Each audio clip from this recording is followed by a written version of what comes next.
తల్లిదండ్రులు కావాలని మీ కలను సాకారం చేసుకోండి. ఓఎస్ఎస్ ఫర్టిలిటీ వారి తక్కువ ధర సంతానోత్పత్తి చికిత్సతో అపాయింట్మెంట్స్ కొరకు కాల్ చేయండి 7825893604. అయోధ్యలో చలి తీవ్రంగా ఉంది. భక్తులు గజగజ వణికిపోతున్నారు. ఉష్ణోగ్రతలు కనిష్ట స్థాయికి పడిపోతున్నాయి. అయోధ్యకు వచ్చేవారు తగిన జాగ్రత్తలు తీసుకోవాల్సిందే. మరింత సమాచారం మా ప్రతినిధి దినకర్ అయోధ్య నుంచి. అయోధ్యకు వస్తున్నారా? అయితే చాలా జాగ్రత్తలు తీసుకోవాలి. ఇక్కడ ప్రయాణం చేయడానికి కాదు, ఇక్కడ పూర్తి స్థాయిలో ఆరోగ్యంగా ఉండడానికి, అంతే స్థాయిలో ఆరోగ్యాన్ని కాపాడుకోవడానికి కూడా. ఎన్టీవీ ముందుగా చెప్తుంది, వృద్ధులు కానీ పిల్లలు కానీ వచ్చే ముందు చాలా జాగ్రత్త పడాల్సిందిగా మేము చెప్తున్నాం. ఎందుకంటే అయోధ్యతో పాటు చుట్టుపక్కల ఉన్నటువంటి ప్రతి ప్రాంతంలో కూడా ఇక్కడ వాతావరణం అలాగే చలి కూడా 6 నుంచి 11 డిగ్రీల సెల్సియస్ వరకు పడిపోతుంది. పక్కనే ఉన్న ఢిల్లీలో ప్రస్తుతం 9 నుంచి 10 డిగ్రీల సెల్సియస్ ఒక శీతలపోయినటువంటి ప్రాంతంగా ఉంటే, ఇక్కడ మాత్రం అయోధ్యలో మాత్రం ఉదయం 7 గంటల నుంచి రాత్రి 12 గంటలు, తెల్లవారుజాము 24 గంటలు కూడా ఒకటే చలి ఉంటుంది.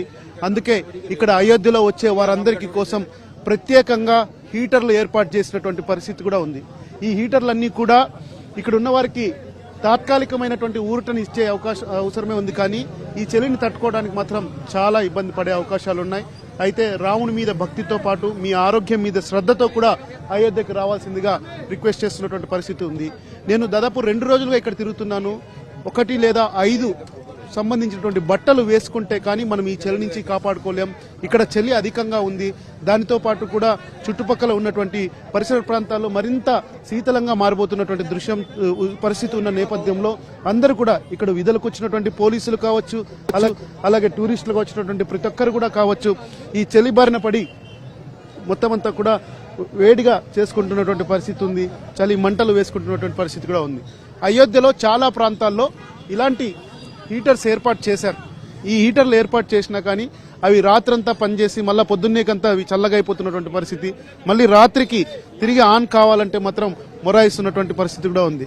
ఒక అయోధ్య కాదు, అయోధ్య చుట్టుపక్కల ఉన్నటువంటి 200 కిలోమీటర్ల పరిధిలో ఇదే వాతావరణం కొనసాగుతుంది. చాలా మంది మహిళలు కావచ్చు, పిల్లలు కావచ్చు, వృద్ధులు కూడా కావచ్చు, ఈ చలికి ఇబ్బంది పడుతున్నటువంటి దృశ్యాలు ఇక్కడ అయోధ్యలో నెలకొని ఉన్నాయి. ఎవరైనా ఒకవేళ మీరు అయోధ్యకు రావాలనుకుంటే మాత్రం జాగ్రత్త పాటిస్తూ అంతే స్థాయిలో కూడా చలిని తట్టుకునే కెపాసిటీ కూడా ఉంది. ఇక్కడ స్థానికంగా ఉన్న వాళ్ళని కొద్దిమందిని అడుగుదాం. जी साहब बताइए, क्यों इतना ठंडी है इधर आपका घर में अयोध्या में? नहीं, ठंडी तो मोस्टली अब की इस बार जो है जनवरी में ही पड़ रहा है। वैसे तो पड़ना तो चाहिए था नवंबर में, दिसंबर में ही, तो जो भी उस टाइम ठंडी हुआ ही नहीं, ठंड हुआ नहीं बिल्कुल भी। तो अभी ऐसा कुछ वेदर क्लाइमेट चेंज हुआ है कि अभी इस बार जाकर के जनवरी में ठंड हुआ है। अभी वेदर वेबसाइट में दिखने तो 12 डिग्री 13 डिग्री है, यही कम है और ज्यादा है?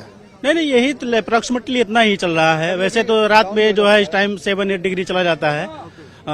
मोस्टली जो है 7 डिग्री तक लेस्ट गया हुआ है अभी।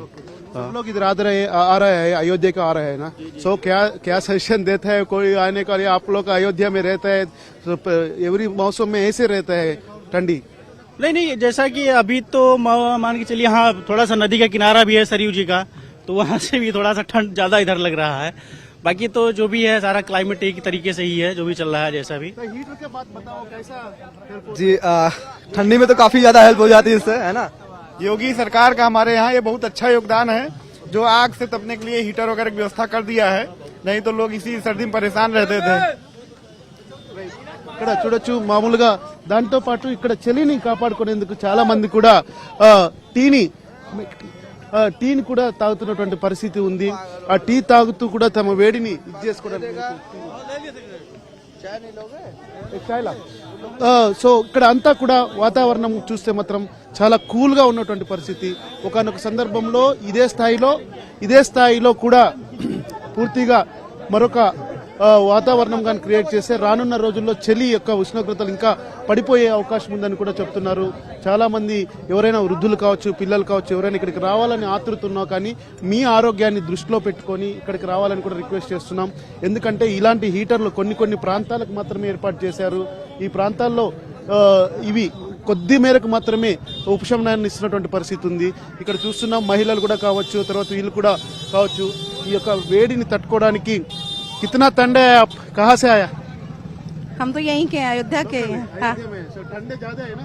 हाँ बहुत ज्यादा ठंडक है। घूम रहा है ठंडे में? नहीं आए थे, अयोध्या में देखने आए थे क्या क्या चीज और हो रहा है अच्छा। ओके, సో ఇక్కడ ఈ యొక్క చలిని తట్టుకోవాలంటే మాత్రం ఖచ్చితంగా మీకు అయోధ్యలో ఒక టీతో పాటు ఇలాంటి హీటర్స్ ఎన్నున్నా కూడా కాదు, ఆరోగ్యాన్ని జాగ్రత్తగా ఉంచుకుంటూ రామ్లల్ల దర్శనానికి రావాలనుకుంటే మాత్రం ఉష్ణోగ్రతలను ఫేస్ చేయాల్సినటువంటి పరిస్థితి ఉంది. శీతల ఉష్ణోగ్రత నుంచి మిమ్మల్ని మీరు కాపాడుకుంటూ రామాలయ దర్శనానికి అలాగే రామ్లల్ల దర్శనానికి కూడా రావాల్సిన వాళ్ళు ప్రిపేర్ అయ్యి రావాలని కోరుతున్నాం. కెమెరామెన్ విశ్వపాల్తో దినకర్ ఎన్టీవీ, అయోధ్య నుంచి.